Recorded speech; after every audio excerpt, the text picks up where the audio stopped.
Welcome back to Orange Hat Reviews, everyone. Hope you're all having a wonderful night. It is nighttime where I am. It is the evening. And before I get into this review, I do want to say that my Tolkien, or all my planned live streams, are going to go on schedule.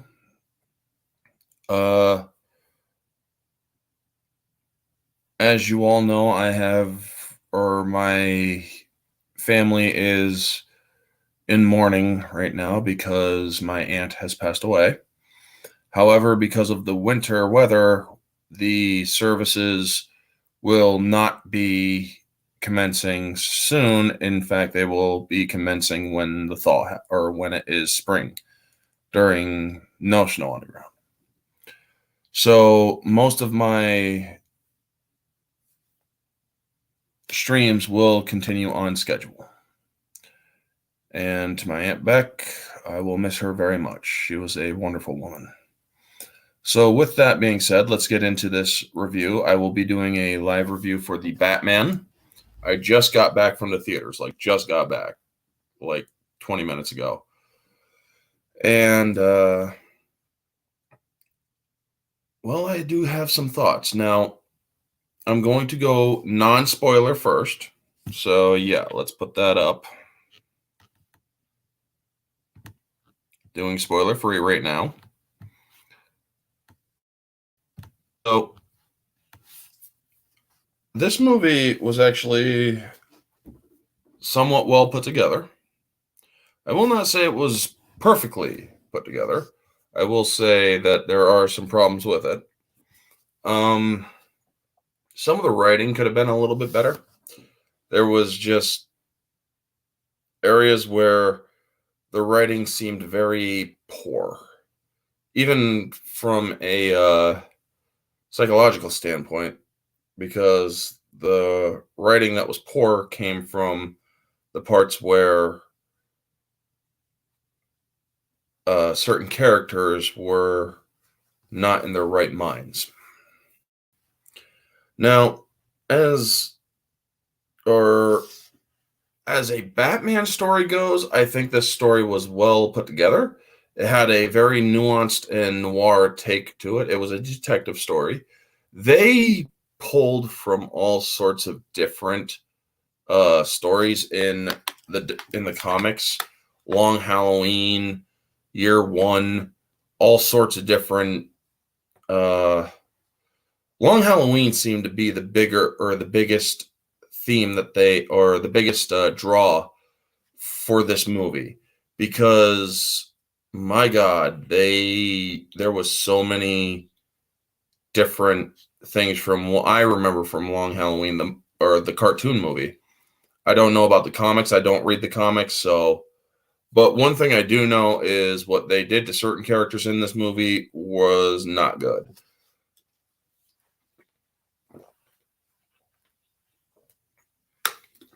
How you doing, RC from the NYC? It's good to see you. Just doing my spoiler review or spoiler-free review right now.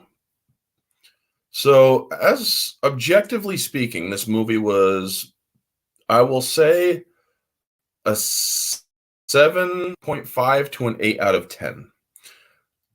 There was very little, if any, or there was very little, if any, digital effects for this movie. I mean, aside from the rats and and a couple of looser spots. How you doing, CJH and Ian Slater? Good to see you. Plus a shot of a vampire bat. Aside from most of that, this movie was actually, well, very well put together. Matt Reeves' direction. I think he should be a producer more often, because there was direction in this movie that just didn't come across very well. The casting Hit and miss. Robert Pattinson is Batman and Bruce Wayne. Honestly, we didn't see much Bruce Wayne in this. We did not see much Bruce Wayne in this movie. So, him as Batman, however, I thought was actually decent. To be 100% honest, I thought he did a decent job. It's not good, or that's not great, that's not horrible, that's decent. That's in the middle. As Bruce Wayne, like I said, there wasn't really much to go on with the Bruce Wayne aspect of Robert Pattinson's Batman. Alfred, what's his name? Who played Alfred? God, I'm drawing a blank. Andy Serkis. He played a good Alfred. He played a good Alfred.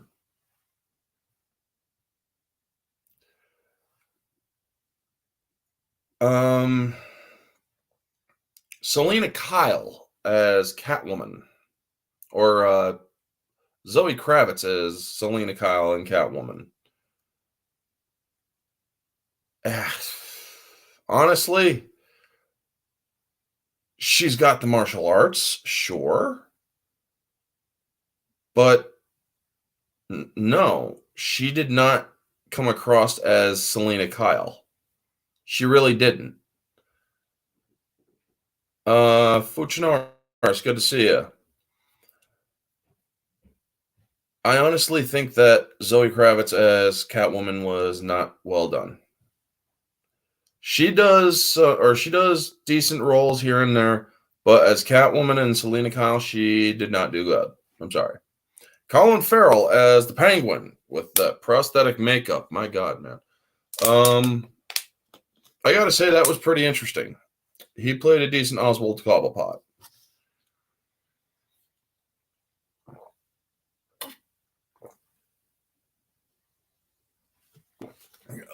John Turturro as Carmine Falcone, or Falcone. Depends on how you pronounce it. I thought he pulls off gangster and mafia pretty well. This movie, honestly, for 3 hours, this movie could have been cut back or trimmed up a little bit better. The 3 hours was a bit excessive. To be 100% honest, they could have cut a ton of shit out of this. Especially the last bit of the Arkham, which I will get into at the spoiler section of this review.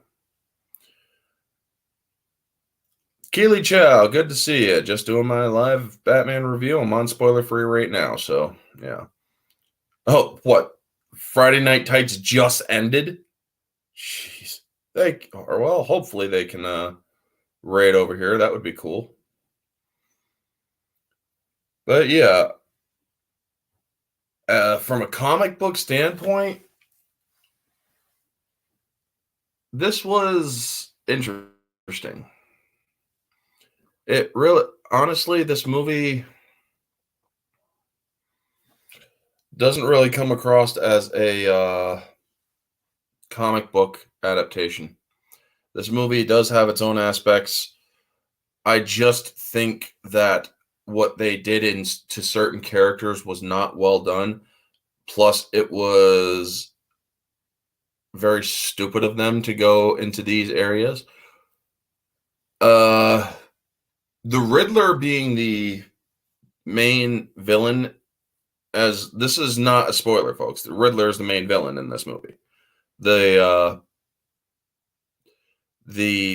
trailers give that away. The Riddler is the main villain. But honestly, this Paul Dano guy, everybody says is such a great actor.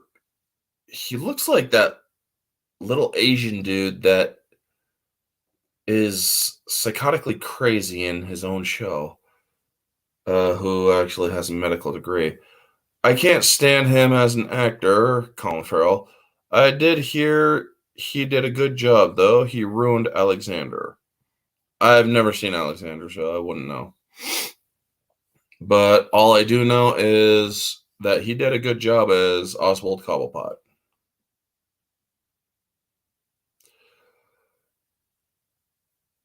The action in this movie, the fights with Batman against anybody, I actually thought were very well done, very well thought out. This suit, for being a year 2 suit, was you could tell that it was definitely a first, or this is a, well, kind of a prototypish, a prototypish suit. This is a suit that is clearly not meant to be the final product. As for everybody making fun of the, ooh, he's a goth emo Bruce Wayne because he's got the dark makeup. If anybody paid any close attention at all to any of the Batman movies, you'd notice that all of the actors had dark makeup. Now, they also had bad continuity, especially Batman Returns, because there was a scene where, in that movie, where Keaton Batman is talking to Selena Kyle, and in one shot it shows him with the black makeup, and then it goes to the shot where he rips his mask off and he doesn't have the black makeup around the eyes. So yeah, it does show that there's problems. With him, they show him taking it off right then and there. And so yeah, the black makeup is there to cover the fact that doesn't, or to get, or so to cover any hint of his real identity. As for how this movie goes near its final act, I gotta say they went more darker than usual, and I have to say that was also an interesting take. I do like how they didn't pull any punches with this.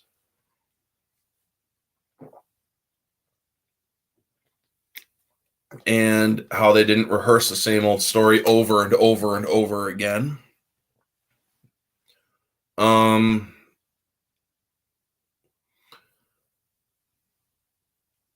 I am also aware, it has been brought home to me, that people have given death threats to certain members of our community. How they went after Ryan Kennel, and how they think that everybody in the Geeks and Gamers crew should die. All because of them calling out something for what they perceived to be. Well, it does turn out that I have also seen and noticed this fact that the only two incorruptible white characters in this movie were Batman and Alfred. Plus, well, with exception to the maid, who is also part of Wayne Manor's estate. But she played such a bit part that honestly she really doesn't count. Every character who was corruptible in this movie was of the white persuasion. And I think that all the incorruptible, being minorities, honestly does fall in line with what they are doing in Hollywood. It does. Now, does that make me a racist? No, it doesn't. I'm simply calling out a fact of the matter. Now, if people want to come at me, sure. If people want to think that I'm racist for saying this, fuck them. I don't care. You think I give two shits whether or not I think a bunch of retards on Twitter are going to call me a racist? No. I do not care what those people think because they cannot see beyond skin color. However, I do think that it is necessary to point out that I have also been saying this since Eternals came out. The fact that or whether or not the other bigger channels caught on to this, well, that's up to them whether they caught on to it or not. However, I have been saying it ever since Eternals came out, and it is in my review, that it was the white characters in Eternals that were the heavily flawed characters. Where you had Angelina Jolie, that little sprite kid. You had the traitor, Icarus, and the mind-bending guy, all white, and all turned out to be flawed in one way or another. Backstabber, betrayal, asshole, whatever. They did the same thing in this movie, in The Batman. They officially took off Daredevil and Punisher off Netflix. Yeah, they're transferring them over to Disney Plus. Talking about the tokenism in the Batman. Yes, Price is Right reviews, and it's good to see you. So, yes. Officially, I would score this movie around a 7.5 to an 8 out of 10. Objectively, there are problems with the movie. The score had shades of Elfman, and I honestly thought that was pretty good. The acting, for the most part, was pretty well done. Andy Serkis deserves a fucking award for his portrayal as Alfred. I think he did a wonderful job as Alfred. Robert Pattinson as Batman, I honestly think he did a good job. Now, does that mean that I think that he did a good job in all of his films? No. He did a decent job in the Twilight series. Yes, I saw the Twilight series, but honestly, he doesn't want to be remembered for that because, well, a lot of people made fun of him for it. It's like, dude, own up to your shit. You played a part. That's all, or that's not your fault. You played the part. But honestly, I thought he did a good Batman. Batman 89 had race swaps. Adam West Batman had race swaps. All of them had race swaps, yes. But that does not mean that they had to make every white character in this movie corruptible or corrupt. And all the non-white characters incorruptible. But then again, you can argue that the mixed race minority known as Catwoman was, well, corrupt. She was ready to kill. But she did come back from the brink. So is now forever Twilight Boy, or is he now called Batman? Honestly, I think he should be known for his role as Batman. This movie gave me shades of Watchmen as well. I mean, at first I thought that somebody actually put on the Watchmen movie. I mean, if it didn't say the Batman right at the beginning, holy crap. But yeah, there is a narration throughout this movie that, and I'm like, huh. So yes, with that out of the way, I am going to start moving into spoilers. So if my viewers all disappear, I completely understand. If you all want to disappear, I will give you all a few seconds to do so. I'll give you 10 seconds to do so because I am going to start moving into the spoiler review. So, yep, now that 10 seconds is over. Spoilers ahead, folks. Spoilers, spoilers, spoilers. We're going into spoilers. The Rorschach narration that they give, or with Batman giving the Rorschach narration, honestly, I thought was interesting to a point. It's like, the city's afraid of me. I'm like, are you fucking seriously going there with that line?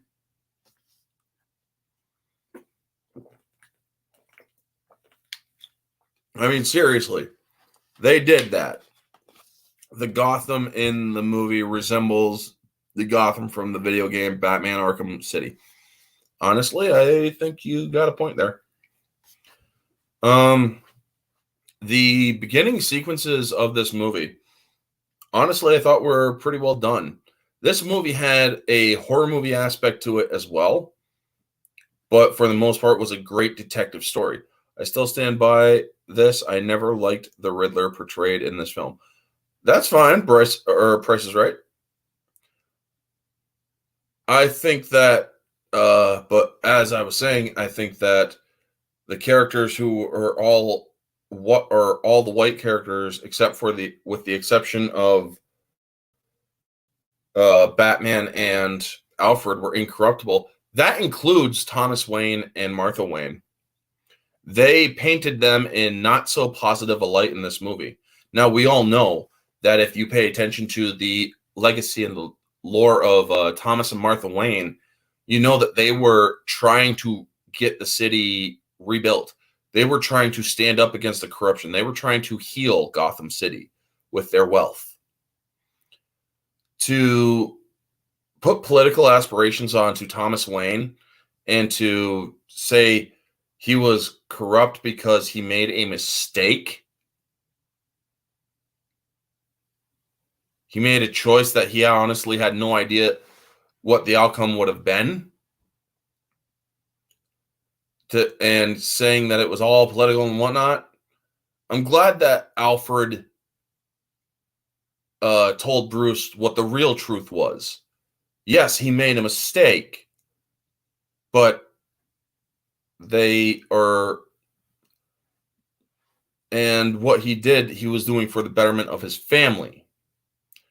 I just think that it was unnecessary for them to kind of put that kind of plot hole or that plot device in there.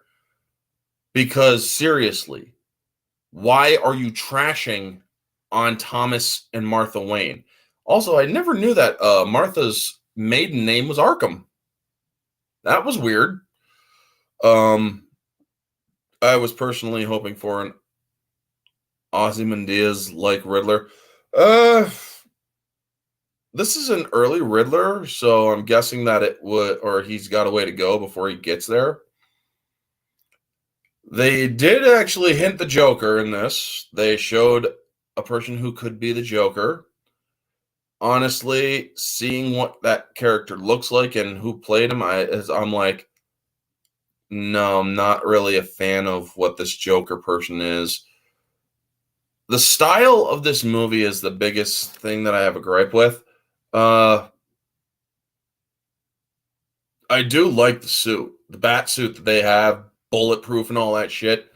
I like how this Bruce Wayne has problems forgetting or with remembering certain things, so he has to write down everything. That actually shows that they are meticulous in the physical nature of who the Batman is. This man has probably had several concussions and would probably have a lot of problems remembering things. So yeah, him getting smacked around in the head and him going off after he injects himself with adrenaline so he can save Selena and nearly beating a person to death. It's like, well, yeah, knowing what he does, it would be, or yeah, he would, or if it wasn't for Gordon pulling him off at the last moment, that guy would have been beat to death.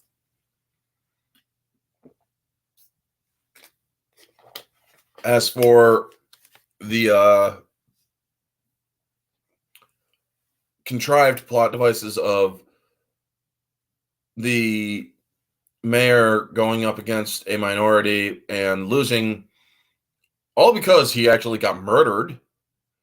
But also, yeah, it turns out he was corrupt because Falcone basically owned the city.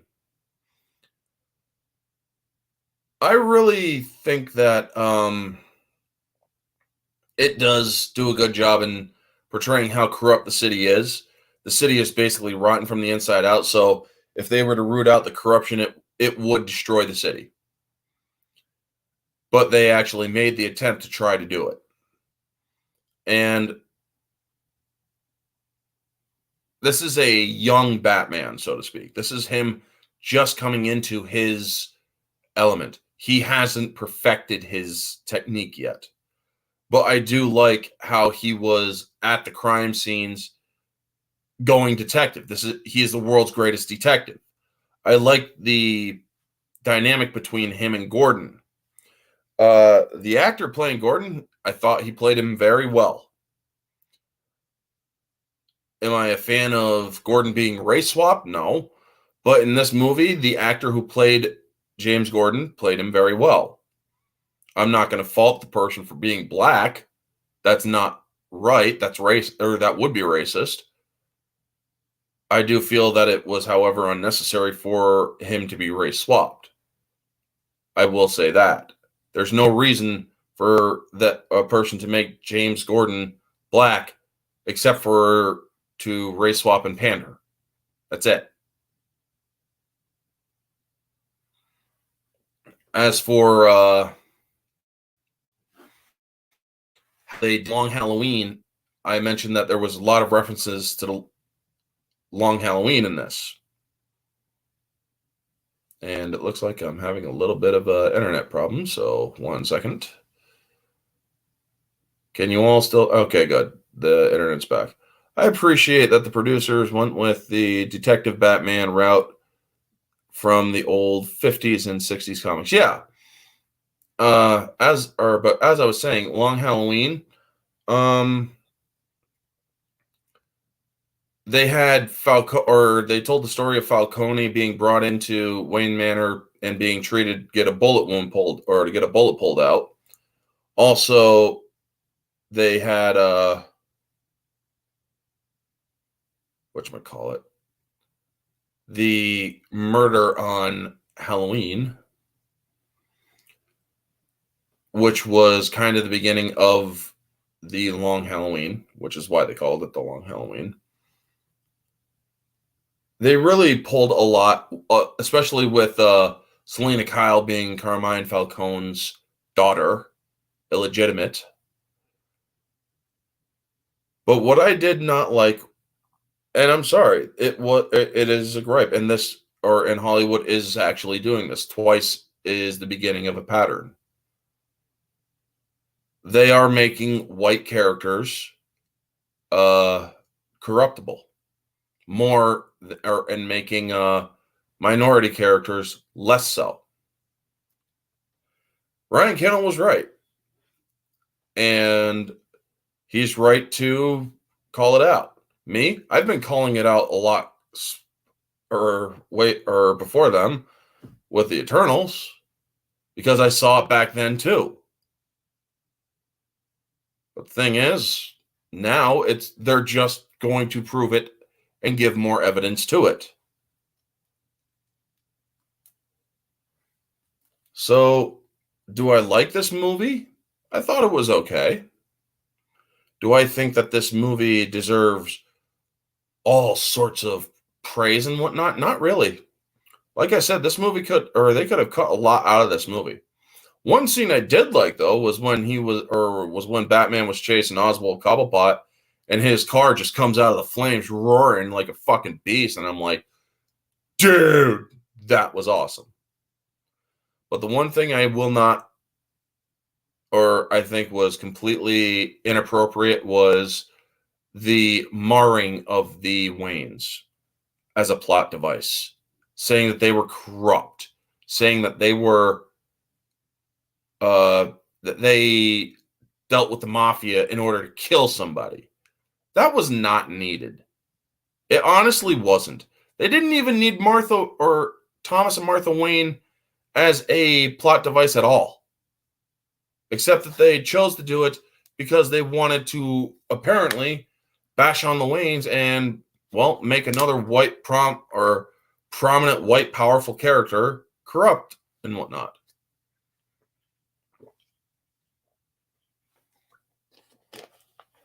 And while, yes, Thomas Wayne was a good man, he made one mistake. And that one mistake, in the eyes of in the public opinion, would make him a very corrupt individual, because the court of public opinion would would totally hang Wayne or Thomas Wayne. So subjectively, yeah, this movie is about a 7 out of 10. I didn't like the subtle identity politics that were in this movie. There was no need for it. But they did it anyway, and they pushed their small agenda, and you know what? They didn't do it in a way where it was overt. I will give them that. They didn't do it in a way that was overt, but it was still caught. And I do not like any form of political or identity political agendas in my films or in any films that I go to the theaters to review and to try to enjoy. However, the movie did have enjoyable sequences. I honestly thought that the sequences were very well rehearsed and were very well done. It shows that the actors, for the most part, took their work seriously. We all did hear the report where Robert Pattinson said, "I don't feel like doing the exercises if the filming got put off." Well, I still think he actually did a good job in the movie.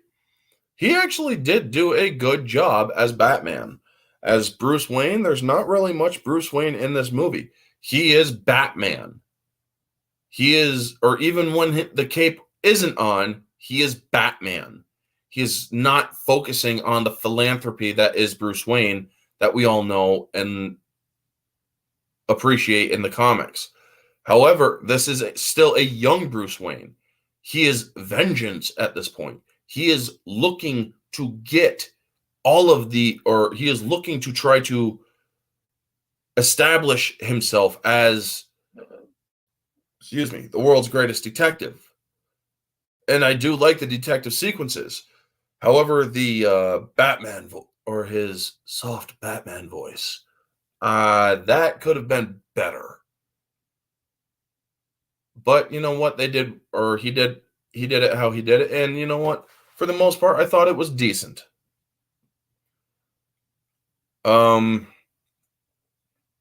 Honestly, this movie could have been cut back. Like I said, they could have taken a few scenes out.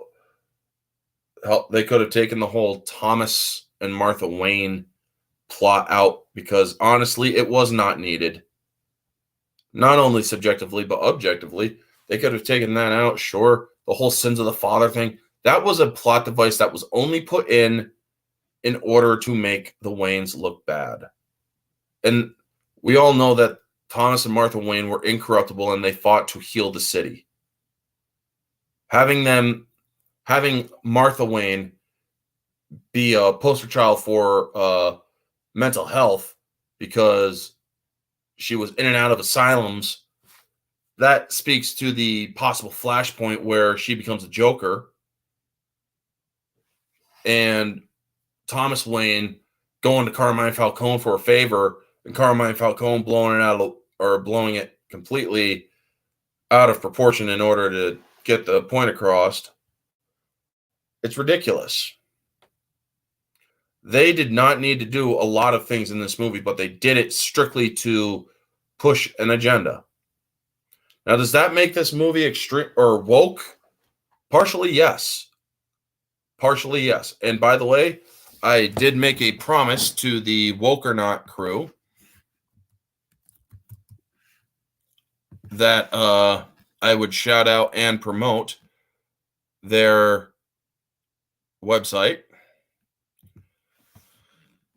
And I think that I am going to do that right now. So, yes, this website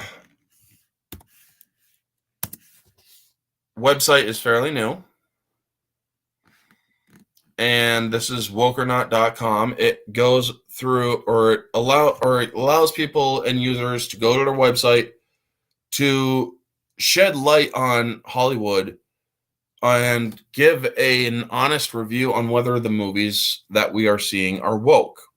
We can give they have a woke-o-meter on it, so to speak. And this channel or this website is one that I honestly think is worth supporting, worth becoming a member to. It doesn't cost a dime to do so. I think that this site does deserve a lot of promotion. It is a fairly new website, and I think they are worthy of promoting and supporting. So if you do want to support and help bring awareness to whether or to how shows and movies are being woke and wokenized, I think that Woke or Not is actually a good website to support. So yes, think about supporting this website. They do some good work. They're still a young website, but yeah, I would have cut out about 20 minutes out of the movie, still would have worked. It felt like we saw a director's cut without asking for one. Yes, that is indeed true. Hey, that website is a great find. Thanks. Yes, Sentinel, you are very welcome. And I think that people should definitely support the Woke or Not crew. Also follow them on Twitter. They are on Twitter as well. But yes, that is going to round out my review. The official scores are objectively, it is a 7.5 to a 7.8 out of 10. There are problems with it, directing, writing. The score had some shades of Elfman, which was pretty good. But for the most part, the movie was solid. It just had things in it that was poor writing and poor acting and a couple of miscasts. The subjective is a 7, solid 7, because the identity politics and the destruction of the Wayne family, the Thomas Wayne and Martha Wayne, being dragged through the mud for political purpose was stupid. I felt that was unnecessary. Also, the identity politics of how only 2 white characters, the main white characters, were incorruptible, obviously, but every other white character was corrupt. Most of the cops in that show or in this movie were minorities, but the white cops were the bent ones. I found that to be extremely, extremely stupid. Moviegoer. Is this movie entertaining? Does it keep you engaged? I will give it a 9, an 8.5 to 9 out of 10. This movie kept me engaged, yes, and I was entertained, sure. But this movie was a bit long, and many moviegoers will probably definitely need a coffee or some sort of caffeine beverage or caffeinated food in order to watch this movie all the way through.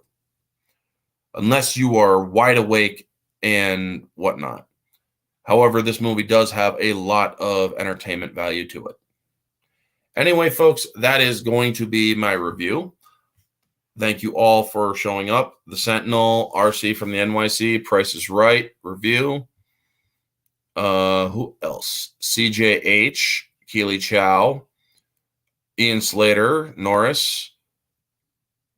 Thank you all for showing up. I thank you and support you. And I'm very humbled that you guys stuck through.